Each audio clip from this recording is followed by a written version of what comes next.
Dans les mers sillonnées jadis par Simbad le marin, les pêcheurs Badjoun pratiquent depuis des siècles une technique extraordinaire, la pêche au rémora.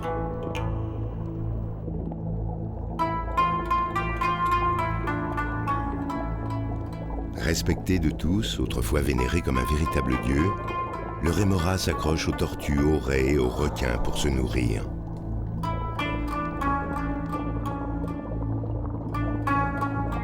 La légende veut que ce poisson suce le sang de ses hôtes pour les fatiguer, d'où son surnom de poisson vampire.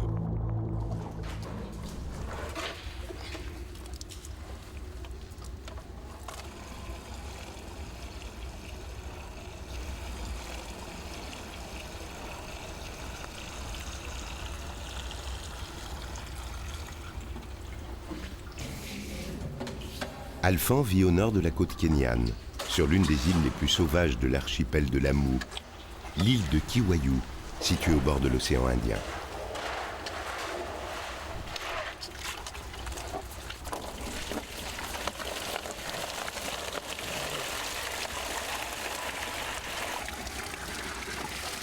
Autrefois, il était matelot sur un tanker et sillonnait les mers du monde. Mais il a vite renoncé à ses voyages pour retourner vivre auprès des siens. Alphan et Harouni sont des pêcheurs Badjoun. Aujourd'hui, leur style de vie est presque semblable à celui de leurs ancêtres nés il y a 1000 ans, à l'époque où les commerçants arabes et perses ont commencé à fréquenter la région.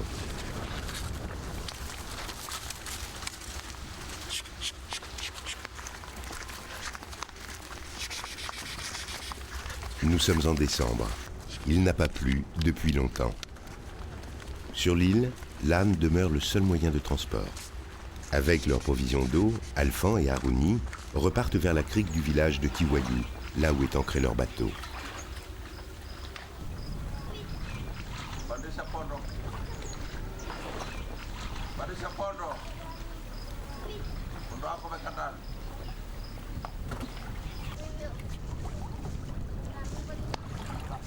À la veille du ramadan, les pêcheurs quittent leur famille pour 2 jours.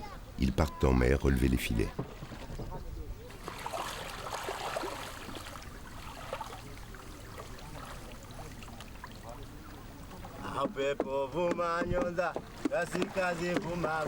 Comme au temps de Simbad, les Badjoun vivent à l'heure du boutre. Tous sont de grands navigateurs, capables de s'orienter la nuit grâce aux étoiles.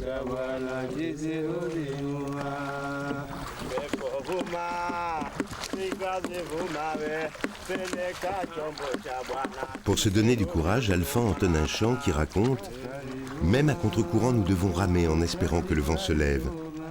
Ramer encore et toujours pour faire avancer le bateau, et pour que Harouni, notre capitaine, soit content. »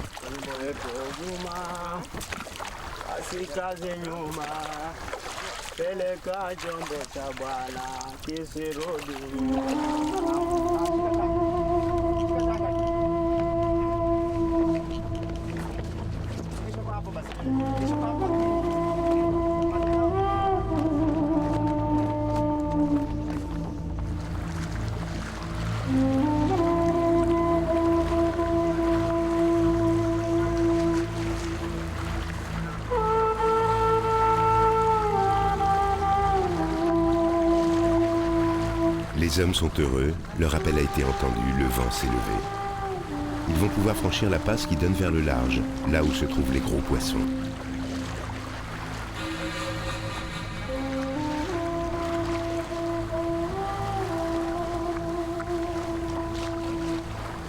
De tout temps, les marins arabes ont utilisé le boutre et navigué jusqu'en Afrique du Sud ou en Chine pour le commerce de l'ivoire et des épices. Et la légende dit que Simbad aurait effectué à son bord ces 7 voyages.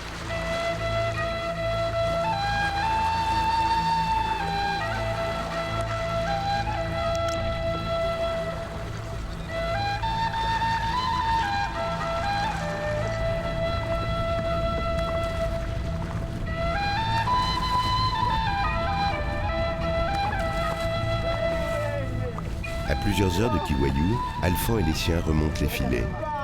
Pour leur dernière pêche, ils espèrent prendre des raies ou des requins.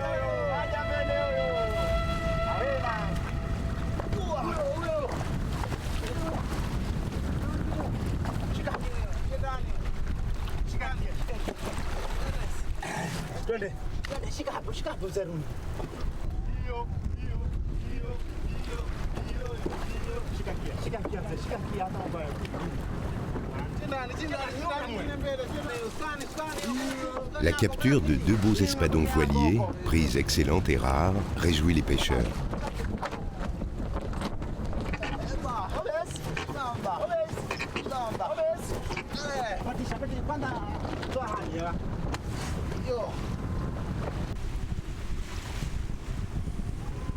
Autrefois, les Badjounes pêchaient uniquement près de leur village avec leur rémora.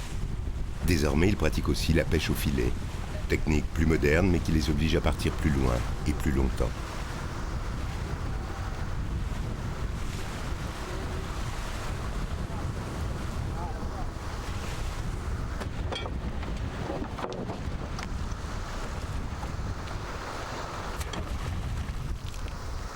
Harouni et son équipage approchent de la petite île de Pumba, située à l'abri du ressac et des tempêtes.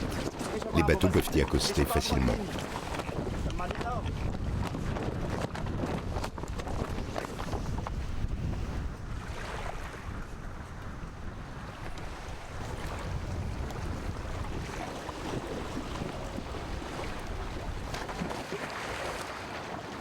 Depuis toujours, Pumba constitue un lieu de rencontre et de discussion pour tous les pêcheurs des environs.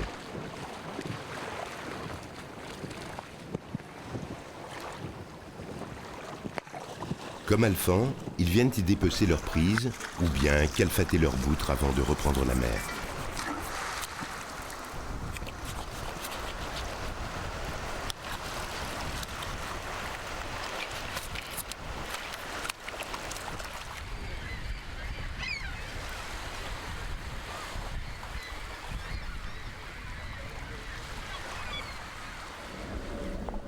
Dans la cage se trouvent 2 rémoras que les pêcheurs ont donnés à Alphand et Harouni pour leur rendre service.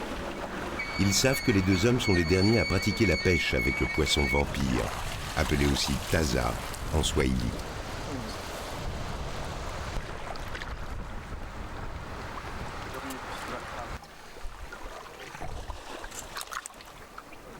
Alphand prépare avec soin les rémoras pour les pêches à venir. La technique de son peuple est simple. Elle consiste à passer un fil de nylon dans le cartilage de la queue du poisson. Cette opération indolore pour le taza permettra de suivre ses évolutions sous l'eau.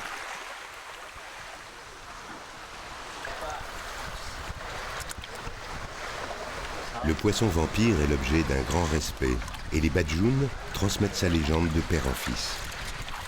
Autrefois, ils le considéraient comme un membre de leur famille et lui donnaient un nom.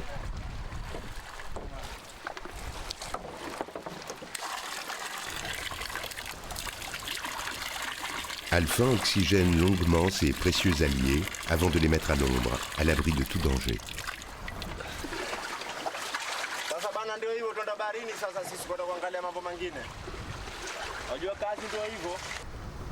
Il se fait tard. Les hommes décident de ne pas rentrer au village et de passer la nuit sur l'île de Pumba.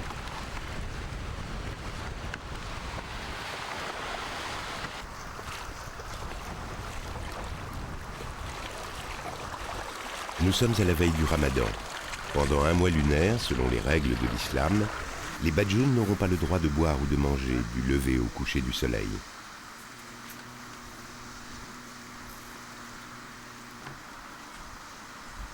Ce soir, les pêcheurs sont heureux.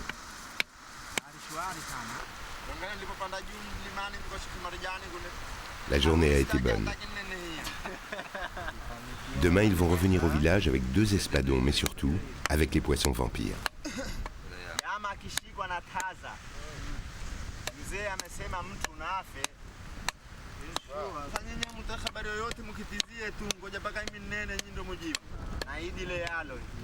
Alphand partage sa joie avec les siens. Grâce au taza, nous pourrons nourrir nos familles tout en respectant le Ramadan.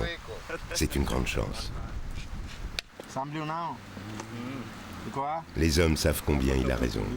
Pour eux, la seule possibilité de subsister durant ces 30 jours est de pratiquer une pêche le long des côtes avec l'aide du rémora.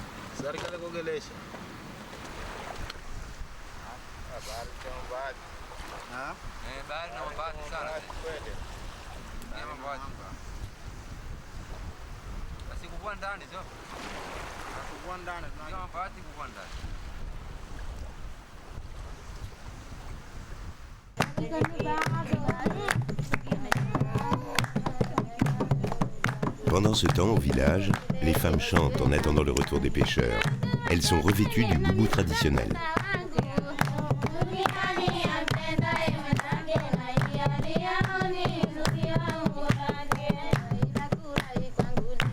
Les femmes badjoun se réunissent toujours entre elles pendant le ramadan. Chaque occasion de se retrouver est vécue comme une véritable fête.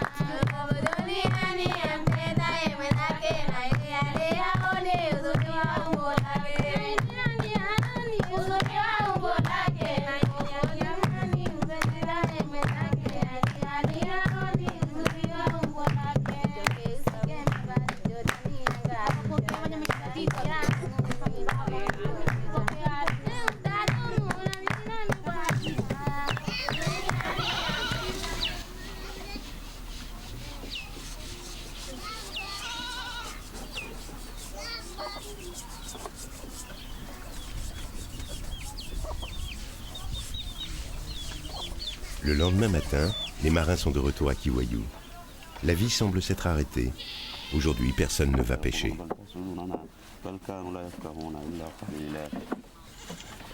L'imam du village récite à haute voix les versets du Coran pour porter chance aux badjoun lors de leur future pêche.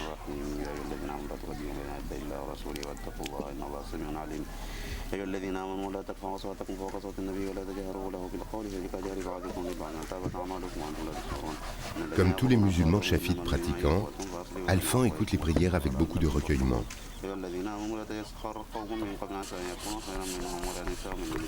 De son côté, Harouni effectue quelques réparations sur le boutre pour prendre la mer au plus vite.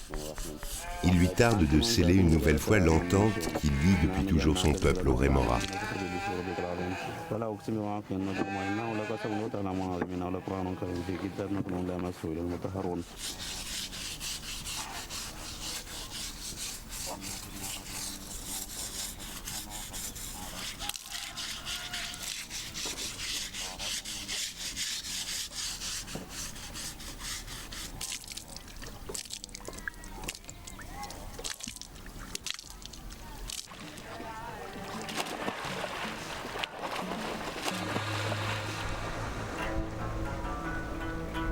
Les enfants de Kiwayou plongent et s'amusent avec un taza, comme ils le feraient avec un animal domestique.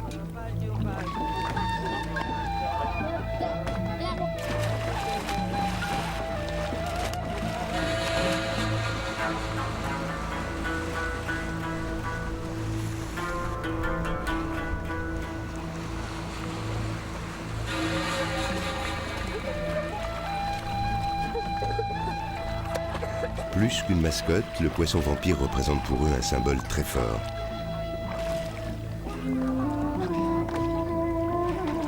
Chacun rêve de partir un jour pêcher avec le Rémora pour capturer grâce à lui une énorme raie et nourrir sa famille.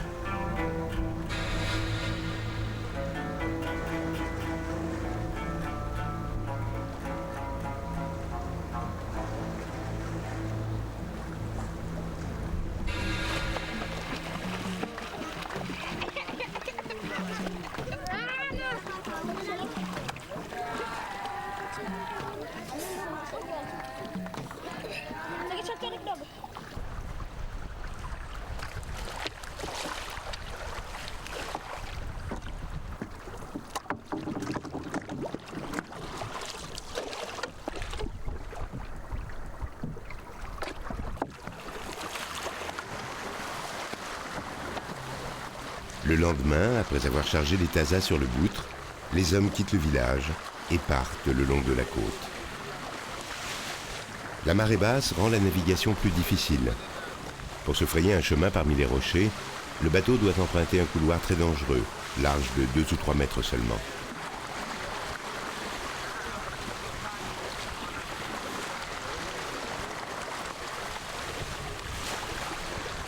Chaque geste compte, chaque manœuvre comporte un risque.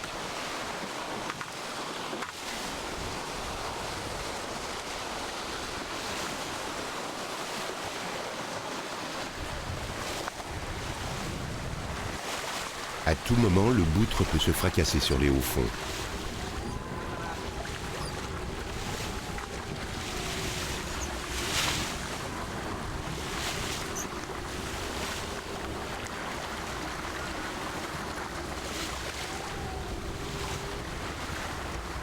Les pêcheurs ont réussi à franchir les 3 passages. Le bateau met le cap sur une zone réputée pour la présence de raies et de gros poissons.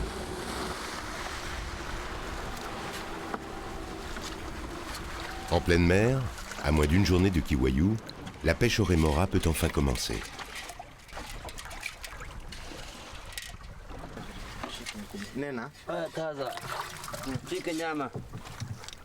Le capitaine s'adresse au poisson avant de le mettre à l'eau. « Taza, j'espère que tu trouveras une raie ou un requin. Nos prières t'accompagnent. » Il reproduit le même rituel avec l'autre rémora.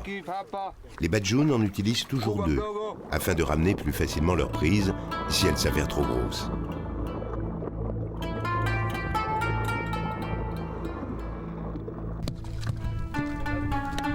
Harouni laisse partir environ 300 mètres de fil. Désormais, c'est le seul lien qui unit les pêcheurs au Taza. Ils doivent veiller à ne pas le rompre, sous peine de perdre leurs précieux alliés.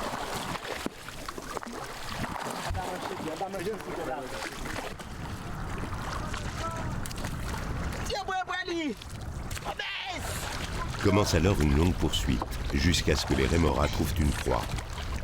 Alphand et les marins rament pour suivre les évolutions des poissons vampires, et pour éviter qu'ils ne se fatiguent en tirant trop sur le fil. Alphand s'inquiète pour l'un des Tazas. La mer est agitée, le fil est trop lâche, signe que le poisson n'a pas encore pris de véritable orientation. Harouni le ramène à la surface pour vérifier qu'il va bien et qu'il ne se laisse pas mourir sous l'eau. Une fois rassuré, il s'en remet à lui plein d'espoir. La traque peut reprendre. Le capitaine est content. Le Taza a enfin choisi une direction.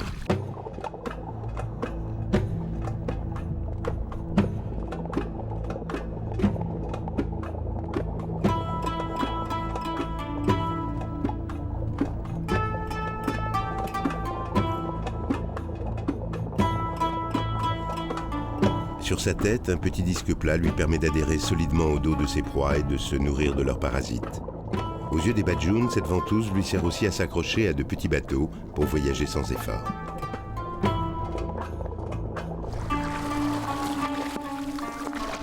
Sur le boutre, la lutte continue. Il est midi. Sans boire ni manger, les hommes rament depuis plus d'1 heure sous un soleil écrasant. Ils savent que cette technique de pêche est efficace, mais qu'elle peut durer très longtemps. Malgré la chaleur, ils ne ménagent pas leur peine. Ils veulent à tout prix maintenir le lien avec les Tazas, dans l'attente d'un signe qui les avertira que l'un d'eux a fait une touche.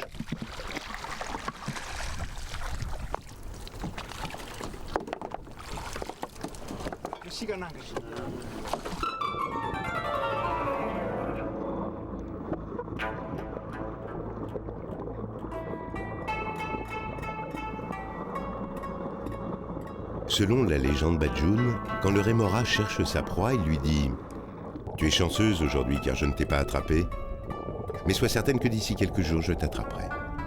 Et quand je te sortirai de l'eau, nous ferons de toi un repas. Les hommes mangeront ta tête, tandis que les femmes mangeront ton corps. »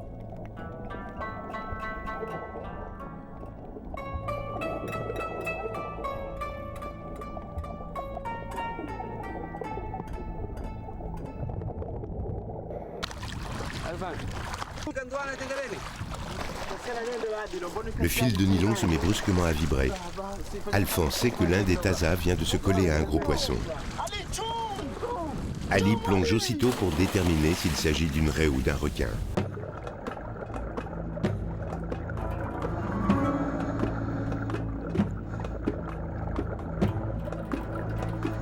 Le rémora a accroché sa ventouse sur une très belle raie pastenague.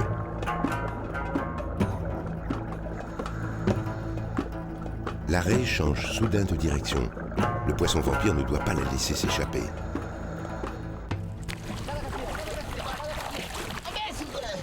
Harouni réagit aussitôt et dicte les manœuvres à ses hommes. Il faut s'adapter très vite à la nouvelle trajectoire du Taza pour éviter qu'il ne décroche de sa proie. La moindre erreur risque d'anéantir des heures de patience et d'effort.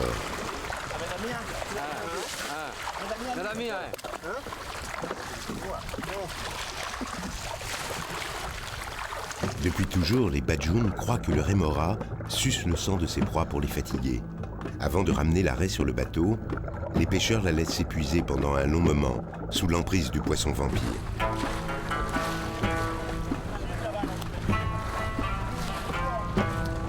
Ali pense que la raie a perdu suffisamment de force. Il plonge à nouveau pour aider le Taza à la remonter à la surface.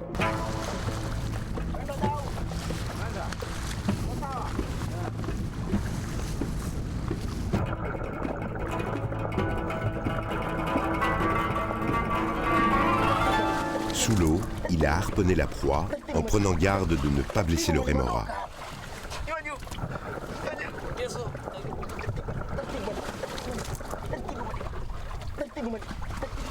Les pêcheurs doivent empêcher la raie de se débattre une fois sur le bateau et de heurter l'un d'eux avec son aiguillon venimeux.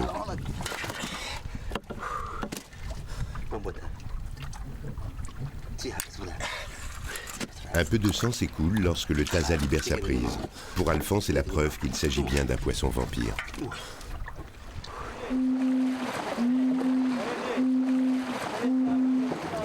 Fatigués mais heureux, les hommes rentrent à Kiwayou.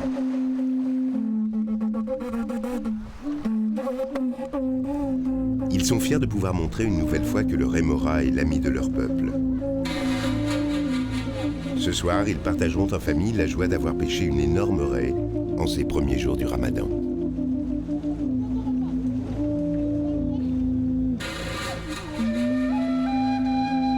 À l'approche de l'île, Alphand et les pêcheurs sont rejoints par d'autres boutres. Dès que le vent souffle, c'est la fête. Par jeu, les Badjoun se lancent des défis et organisent de petites courses.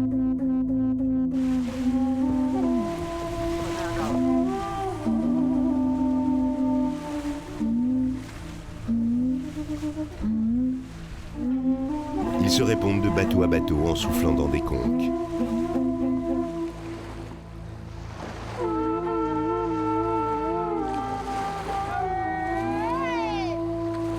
Aujourd'hui, Alphand n'a plus qu'un lointain souvenir du temps où il naviguait sur des tankers.